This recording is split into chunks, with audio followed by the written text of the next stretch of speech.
Welcome back to Pit Row. I'm your host, Ralph. This is a Tiger Bomb Sports Audio Entertainment NASCAR podcast. We're going to talk about last week's action in Atlanta. We're going to take a look at what we can see or expect to see this week in New Hampshire. And along the way, give you some fantasy trip picks at two, I guess. DraftKings, NASCAR, FanDuel, whatever.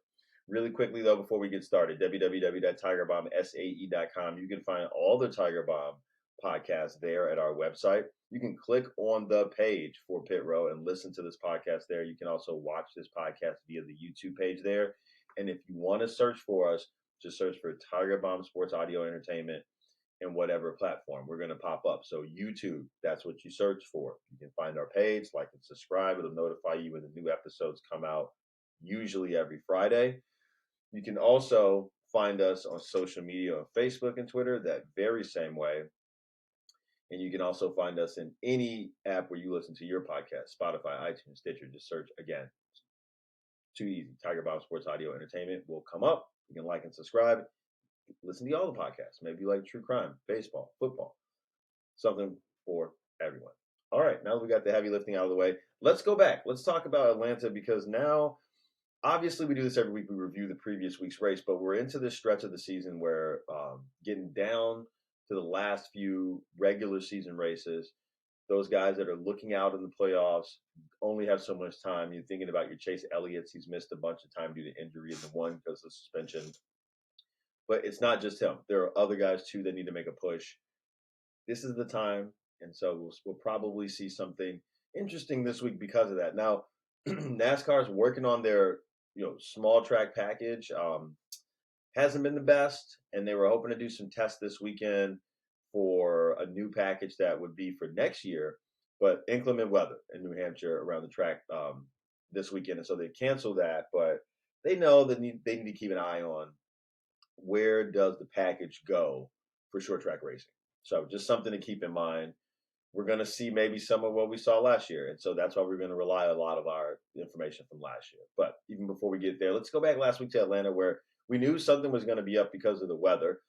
Inclement weather mean that we knew we were going to play around with that. And from the get-go, you got this sense that we're going to try to get the race in and may not be a complete race. And so there was a lot of angst from the beginning. There was a lot of pressure from the beginning. We knew this was going to be a quick start from the get-go based on last year, but with the added expectation that the weather would halt the rain, with Doppler radar showing that, we could run enough laps to make it official and then call it. We saw this extra intensity to start the race. And so Atlanta night race, let's roll. Ford's up front as expected to start. They dominated this track in 2022. They dominated the qualifying this year, and so not a surprise there. Early order becomes Almirola, Logano, Blaney, Briscoe, Burton, Gibbs, and Harvick. Burton qualified well. Can he hold it is the point. We looked at him as a salary saver on NASCAR last week on DraftKings for the reason of the manufacturer, Ford, and just the idea that all these Fords did so well in 2022. Let's look at some of the cheaper Fords and expect that they also can have a bump in performance versus maybe what we've seen from them on average this year. He was the guy we took the guess on there, so qualified very well. I was feeling really positive about that after explaining that to you guys, why we should specifically target him to save salary, and then seeing him qualify. That had me feeling very good. Well, that's just the first part of NASCAR life, right? Then we have to actually do the race. So lap 18, we get the caution, and it is Harrison Burton off turn 2. Big wiggle. That didn't last long. That's frustrating. But the 38 is a wizard, McDowell, for not plowing into the 21. He's just chasing the playoff spot, doing everything he can to keep that car out there. Harrison is lucky. Green again now. Larson running with the Fords, the number 5 up there. So the order becomes Almirola, Logano, Blaney, Cindric, Truex, Briscoe, and Truex. Briscoe and I don't know who else was after that. Sorry. We knew that the start would be aggressive, as I said. But now NASCAR is bracing for inclement weather, so these guys are trying to establish even more position. So just like we said it would play out, so then we see this increase in intensity, knowing that 140 becomes an official race. The time is now. Almirola is quick. We're already at lap 47. Single file racing. Not a lot of guys driving down the challenge at this point. Staying in that middle lane, middle high, if you will. Logano slips by Almirola, and Almirola battling back. Can't pass. 12 is pushing his teammate, Logo. So he's got Blaney behind him. Almirola going to try the inside. No luck. He's got no help, so he tries to find the top again. Hard time getting back in, though. He was thinking about making that line down low. And you don't want to lose too many spots, and so he tries to slide back up. Tries to fall back in line, has a hard time doing so. Bell barely clears the 45. The 45 skidding like the Dukes of Hazzard. 10 to go in the stage. The 45 had some help skidding from the 2. Hell of a save, if you ask me, by the 45. But the 2 gave him a little knock there. We had some traffic, basically. Bell is flying to the front. He started in the back, but he's been moving at this point. Truex darts down low. He's going to try it. He's struggling. The 20 is behind him, which makes him want to stay low. 20 goes high, leaving room for the 19 to slide down. 20 goes high. Truex's teammate, Bell. So Bell goes high, and then he leaves room for Truex to slide in, but he won't. Truex is going to stay the line down low, and then finally the 19 takes the leeway from the 20 and tries to hop back in up top. McDowell is the head car down low now. He's like 4 cars back from the leader up top. He's doing a really nice job in the turns. McDowell driving his butt off. And the 19 hops down low in front of the 34. Smart by Larson. They see McDowell running well and figure he can't draft. The 19 of Truex hops down low. Sorry, I don't know why I'm blanking on the driver names now. But smart by Larson. They see McDowell running well and figure he can draft. Meanwhile, Blaney overtakes the 22 of Logano. The 5 is still inside. So the 5 hops down. So I hope I explained that well. We saw McDowell running down there. Then the 19 hops down in front of him. And then we see Larson just decide, yeah, this is good. I can go run that too, right? And so I can move up some spaces if I hop down low and get a part of that, is what I mean to say. So the 5 stays inside. Meanwhile, Blaney overtakes the 22 Logano up top. Logano with a move inside. He tries to clear the 12. But Larson pops out low. Now Larson is down low again for the 3 wide. He pops. So again, Larson was on the bottom lane. He pops down even lower to make it 3 wide. So we got 3 wide. Larson and Blaney to the finish for the stage. And then Blaney takes it. I mean, really exciting stage finish there. Some very fast Fords going at it up front there with that Chevy of Larson's. But, man, let me tell you, the boys burned it up right there. Third stage win for Blaney this year, and let me tell you what, that is speed. They were racing. That was fast racing. Okay, the 19 with an issue on pit road. So he basically gets spun around. That's going to force him, to start back a little further.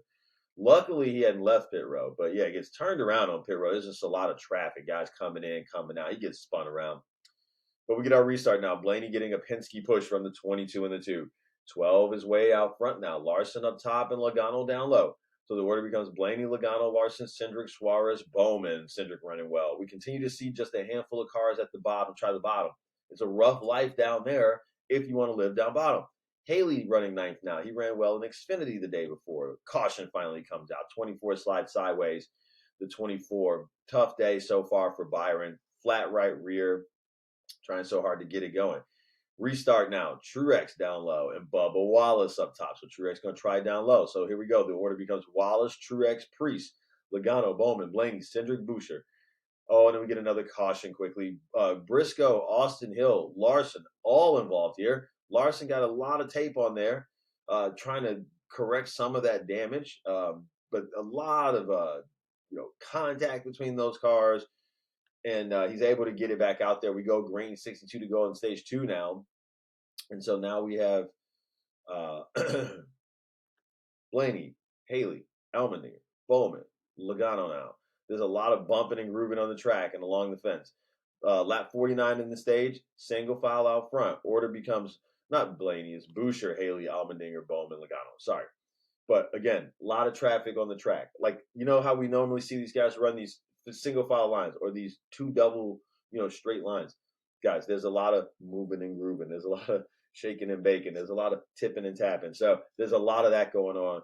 And it's very, very close to the top of the track. Single file order out front. What order at this point is Boucher, Allmendinger, Logano, Blaney, Priest, Cindric, Bowman, Hamlin, Reddick, and then Corey LaJoie. Ty Gibbs and the one are just banging at this point in the race, you guys. 11 to go before the race is official, and the rain is moving towards the track. Larson with an issue, has to take it to the garage. He's out. A tough day. He had a lot of cosmetic damage. I mean, he's out there running around with so much cosmetic damage. So finally has an issue. He's taken in, not where he wants to be, obviously. And then with LaJoie slammed up top, he gets slammed up top. The ones involved, the 54 is banged up good. LaJoie was running well, as we saw. We just talked about that. But during this caution, the leaders seem to be staying out. Thinking about the weather is playing into whether these guys pit or not and what they do when they pit. Everybody looking for an edge at this point so late in the race. So we go green again now. Logano getting a push from Blaney down low. Forward action for you. So the order becomes Boucher, Cindric, Logano, Blaney, Bowman, Brad K, Haley, and Elliott now. Cindric with a clear challenge to Boucher, and he passes, but he's so far out in front of the 12 and the 17. He's so far out in front after the pass, though, that the 12 and the 17 just ping back. Once you make that pass, you get out front in that clean air. These other guys are drafting together. They're going to catch you quickly. He just slingshot it way too far out, and there was nothing else out there but him. So the 12 and the 17 just come right back. And Brad K's in the combo now, too. So Cindric, Brad K, Blaney, Boucher, Logano, all up front. Brad K great into the corners. That's how he's making up time. And Boucher is behind him now. So here they come. 2 and the 6 battling for the lead at this point, and it's an official race now. So 75 of 11 in the stage done. We're racing the rain, ladies and gentlemen, at this point, truly. Inside line is getting tough now. 2 and the 6 still up front. Brad K out front now. The 12 and the 17 behind Brad, who's way out front.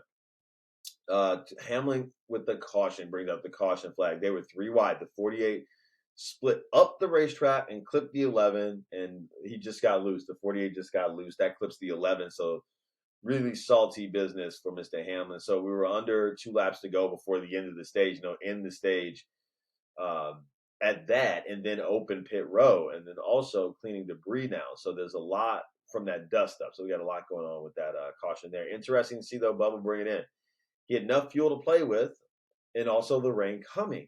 I don't know that I care about the tires that much right now. It's the thing that I kept thinking when I was watching this race. I could be wrong, but with the delay looming that could end the race, it just seemed like they were in a good place to take advantage of that. Yet they did not, and they pit and they came in. They sticking to their original strategy. I don't know the state of his tires. That's the only thing I can think of is why they would come in. All right, we get our restart. McDowell up front now. Here's Allmendinger pushed by the 24. The 2 of them slide down low. Now it's Byron, Allmendinger, Suarez, Gilliland, Yaley, Stenhouse, McDowell. His damage is hurting him, though. He can't really do much. Harvick around. He's on the apron. Still green. He turns the 1 and the 2. No caution. He's able to get around. He's between turns 1 and 2. No caution, though. He's able to wheel it around because he's down low on the track out of the way. 86 to go. Brad K has the freshest tires. The 34 is in his way. Skid, Priest and Bubba. That's the skid. Caution, 79 to go now. And with 75 to go, NASCAR just brings the field in to the pit road and stops the cars. Then we get a red flag. And likely that's it, and that is it. They call it. Byron takes it. That one's called due to weather. And that is how William Byron secures his 4th win of the year. A little bit of luck there, a little more than a little bit of luck, but that's all they needed on Sunday to get that victory. As far as DraftKings goes, not the best day for me because we're playing for a complete race. And so he's not one of the drivers that I had necessarily coming out on top. Like I was so invested in those Fords, and as we saw, they were running strong. I have no doubt that as the race cycled through, we probably get a different result, but who's to say? That's that. We chalk it up. If you can't afford to lose, don't play. That's the thing about it. So I'm not going to cry over spilled milk. We will come back and be more dominant this week, though. So with that, we want to take a look at the Crayon 301 at New Hampshire Motor Speedway this weekend. We're going to Loudon. Track length is 1 mile. We talked about the challenges NASCAR's current Sprint Cup Series packaging is having on the smaller mile race, but they're working on it. Not this week because of weather, but we're working on it. Cup Series purse for this race, just over 7.5 million. Race distance 318 miles. So we're gonna go 301 laps. Stage breaks at 70 and 81, and then the race is over at 301. Most recent winner, Christopher Bell. But in fact, all the Gibbs ran well there.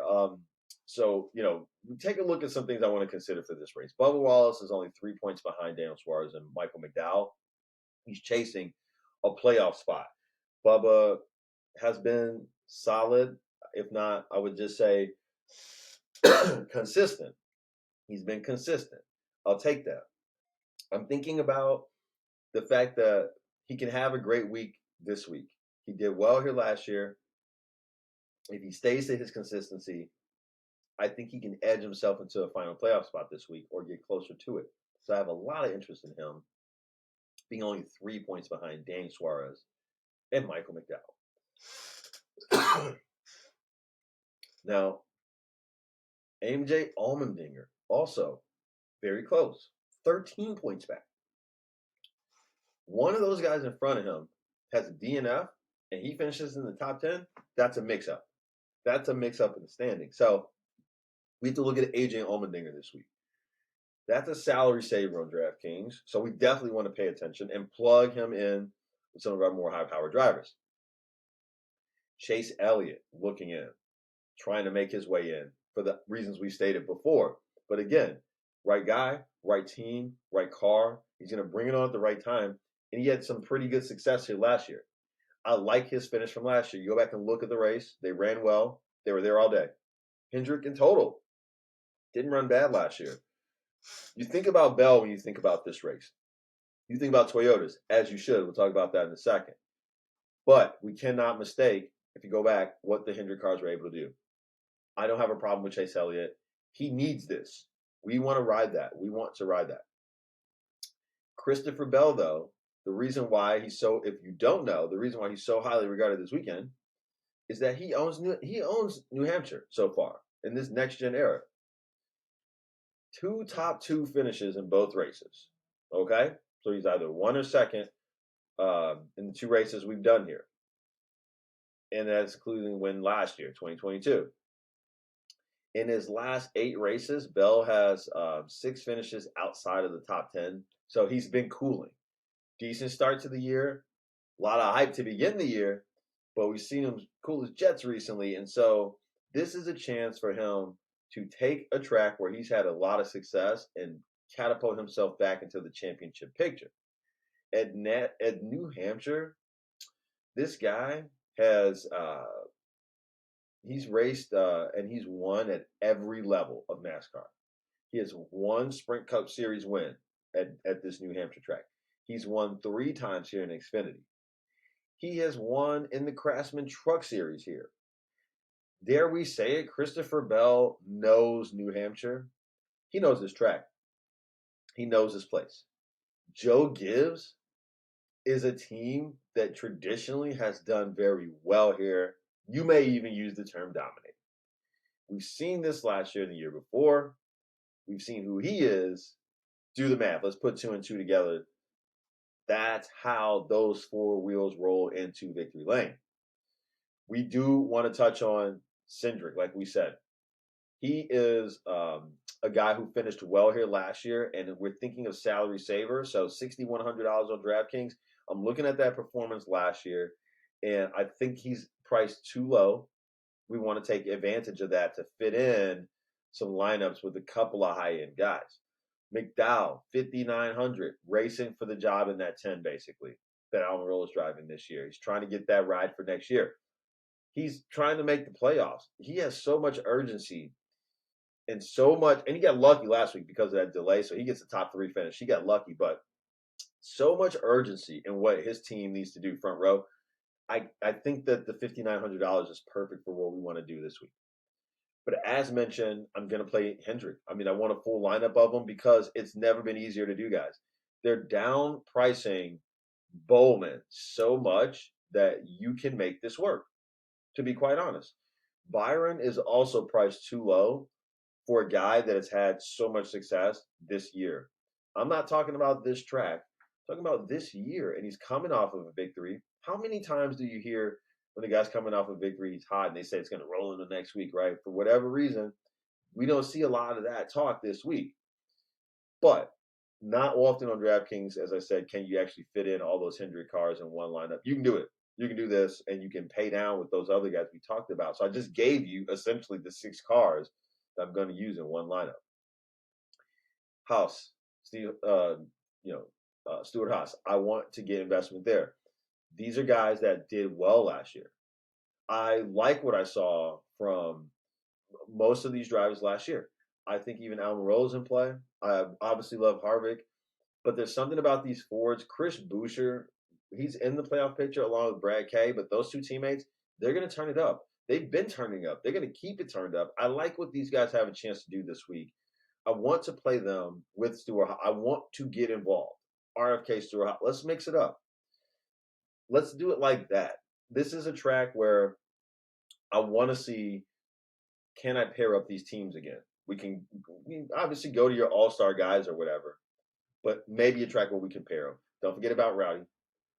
Kyle Busch had a great run here last year. The way the end of the race came down did not favor him in terms of pits and tires and things like that. But I think Kyle is better this year than he was last year. I don't know if I'm going to say he's a top dog in this race. I think he's taking a step back in the Chevy than he would have been racing with Joe Gibbs. But you have to look at his body of work, and he's going to be there. And he's had a great year. So I like Kyle. But also, as I just mentioned, Gibbs. We talked about their success here. So, even just taking aside Bell, we need to look at the rest of the Gibbs cars. Hamlin, for sure. You've got to look at, excuse me, why am I blanking right now? You've got to look at Ty Gibbs. That's who I'm looking for. And Martin Truex. Truex ran well last year. Now, they had some issues with tires at some point, making the wrong move there. But at other point, that car was fast. And if you guys remember, Truex qualified up front. That's something we want to pay attention to. Logano qualified well last year, too. And Logano ran well last year. So, again, going back to that Ford, idea, put those in a lineup together. But, again, we've got enough ammunition to say we got to put these Gibbs cars together. And Ty Gibbs especially, because he's not being talked about. There is not a lot of previous success without him having run, many Sprint Cup races here, if any. Just the one, I think, maybe. But with the success of this team and the success of these cars at this track, yeah, that's the guy we need to talk about. So that's another identified price break right there. In addition to that, I think I've got all the drivers. I want to, again, mention Elliott. Don't pass him up. But also, check practice, guys. You got to check qualifying.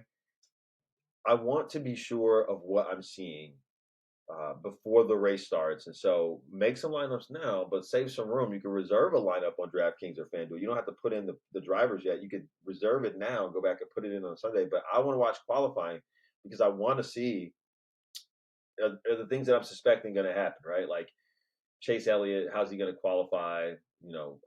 Is Truex going to qualify well? Like I've got interest in these guys, but it's going to solidify based on that qualifying.